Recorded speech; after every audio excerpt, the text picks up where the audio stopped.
Salatullah salamullah ala toha rasulillah rasulillah. Salatullah salamullah ala yasin habibillah. Salatullah salamullah ala yasin habibillah. Pelam cile arane pencit, yen wis mateng rasane legi, rasane legi. Waktu iki ana virus Covid, ayo padha ditanggulangi. Waktu iki ana virus Covid, ayo padha ditanggulangi. Tuku klopo ning pasar turi, ayo kanca padha ngati-ati, padha ngati-ati.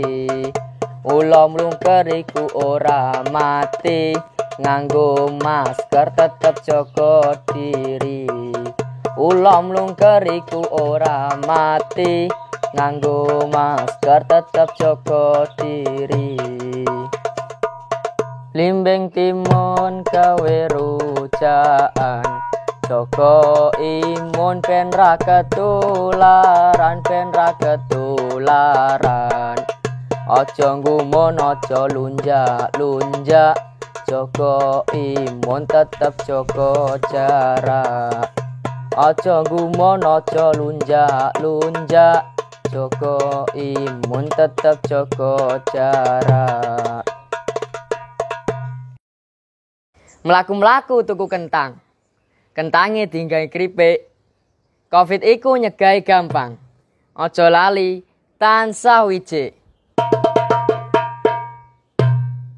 Ingat, sering-seringlah cuci tangan pakai sabun di air yang mengalir untuk pencegahan Covid. Ngomong-ngomong soal air, di dekat sekolah SMPN 1 Sambeng ada sumber air yang tak pernah kering.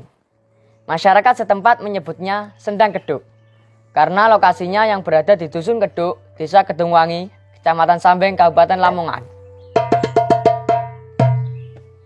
Kenapa dinamakan demikian? Kalian pasti penasaran. Begini ceritanya.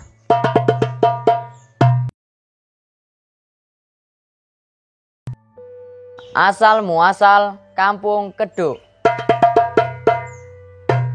Pada masa akhir periode Kesultanan Demak, Sunan Giri yang menetap di puncak Gunung Giri mengutus seorang santrinya yang bernama Raden Panji Mas Basor untuk menanamkan tauhid dan mengajarkan syariat Islam di wilayah arah terbenamnya matahari dari Giri ke Daton.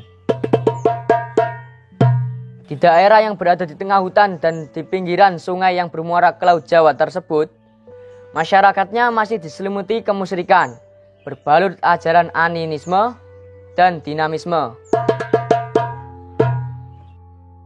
Raden Panji mengemban amat Kanjeng Sunan Giri dengan berjalan kaki disertai 3 sahabatnya, menyusuri hutan yang lebat dan pepohonan jati yang menjulang tinggi. Matahari menampakkan keperkasaannya yang diberikan Sang Kholik. Panas menyengat bumi. Beruntung Raden Panji dan 3 sahabatnya berjalan di bawah rindangnya pepohonan. Hingga di suatu tempat, saat duhur tiba, Raden Panji dan ketiga sahabatnya berdiri di antara 2 pohon besar, yaitu pohon sambi dan pohon bendo. Mereka mencari air untuk berwudu dan menghapus dahaga, tapi tak nampak setitik pun air di tempat itu. Raden Panji mengajak ketiga sahabatnya untuk berdoa kepada Allah SWT. Raden Panji terus membacakan doa, sementara ketiga sahabatnya berusaha menggali atau dalam bahasa Jawa disebut dengan ngeduk. Sambil ngeduk, mereka berteriak, "Ayo, ngeduk terus, ngeduk, ngeduk." Dengan izin Allah, baru digali satu depah, tiba-tiba memancar air dari dalam tanah dengan deras. Mereka bersyukur kepada Zat yang menciptakan alam dan segala isinya. Raden Panji kemudian memberi nama tempat itu dengan sebutan Keduk. Setelah melaksanakan sholat duhur, Raden Panji meneruskan perjalanan karena bukan itu tempat yang disebut Sunan Giri sebagai tempat menetap.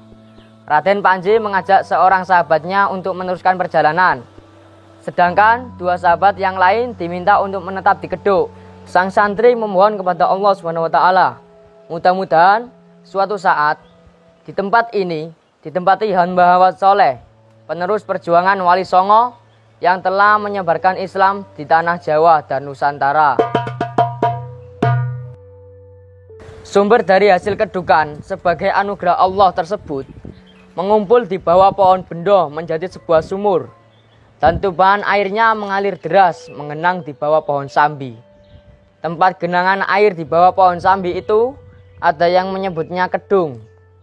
Dengan izin Allah pula, sumber air yang melimpah dan kesuburan tanahnya, akhirnya tempat itu menjadi masyhur dan banyak orang berdatangan menetap di tempat tersebut. Di kemudian hari, tempat tersebut menjadi perkampungan dengan nama Kampung Keduk. Sampai sekarang, tempat tersebut masih bisa kita jumpai karena penduduknya sangat peduli dalam melestarikan sumber mata air tersebut. Demikian asal muasal Sendang Keduk di Kampung Keduk. Painten kecemplung timbo, cukup semanten atur kula. Terima kasih. Wassalamualaikum warahmatullahi wabarakatuh.